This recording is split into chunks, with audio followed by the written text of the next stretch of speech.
I used to think that the federal budget deficit would be the constraint on Fed policy. Our fiscal outlook is a slowly unfolding disaster with little chance of being fixed. Interest expense is growing and is projected to hit $1 trillion annually by 2028.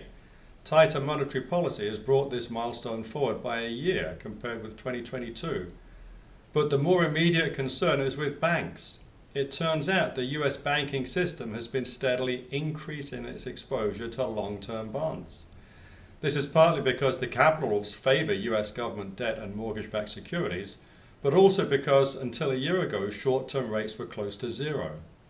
You're guaranteed to get your principal interest with government bonds, but you're not guaranteed a profit if you're funding them with floating rate debt, as Silicon Valley Bank showed us.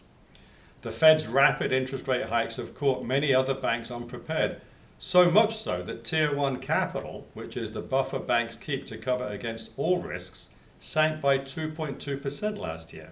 That's a bigger drop even than during COVID. The amazing thing is that the Federal Reserve leads bank regulation. They are responsible for financial stability, and it's their own monetary policy that has hurt the banking system they oversee. I think this is a pretty big mistake. They should have been more attuned to the banking system's exposure to higher rates, but they weren't. So now financial stability must take precedent over fighting inflation.